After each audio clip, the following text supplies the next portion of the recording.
भाइयों से मेरा एक ही अनुरोध है, हम निराश नहीं हैं, क्योंकि जो सनातन नहीं मिटा लंकेश की तलवार से, जो सनातन नहीं मिटा कंस की हुंकार से, वो सनातन क्या मिटेगा आज की सरकार से। सनातन संस्कृति की जड़ें बहुत गहरी है, लेकिन उसके लिए अपने संकल्पों के जल से आपको सींचना होगा। किसी दूसरे को दोष देने से पहले हमें आत्मविश्लेषण की भी आवश्यकता है।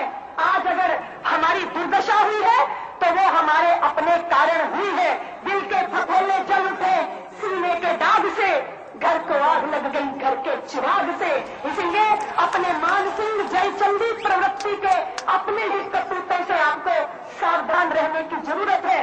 राम जन्मभूमि पे भव्य मंदिर का निर्माण हो, बाबा विश्वनाथ के मंदिर का उद्धार हो और कृष्ण जन्मभूमि आतताई आतंक से मुक्त हो, उसके लिए आप सबको संगठित होकर रौद्र रूप को धारण करने की आवश्यकता है।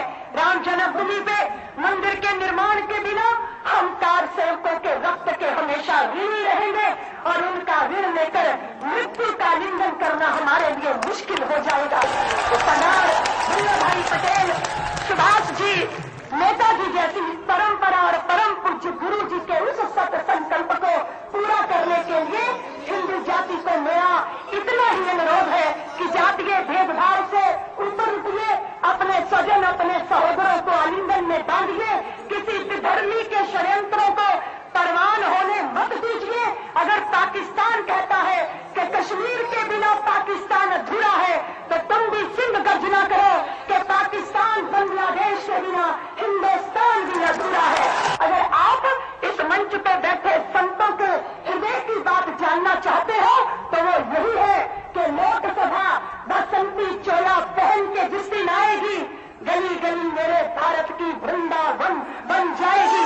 इसलिए इस देश के अंदर यह जो लोकतांत्रिक प्रक्रिया है उसके मुताबिक वोट बैंक, अपने वोट अपने मत, वो कहाँ जाएगा और वो कैसे संगठित रूप से जाएगा, इस बात का निश्चय करो। इस वर्ष परम पूज्य गुरु जी का जन्म शताब्दी वर्ष रहा। मेरे हृदय में एक ही सूत्र गूंजता रहा। गुरु जी कहते थे, निष्क्रियता सभी श्रेष्ठत्व को नष्ट कर देती है।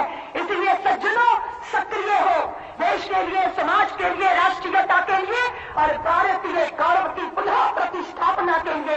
मेरे साथ मुट्ठी बांधिए।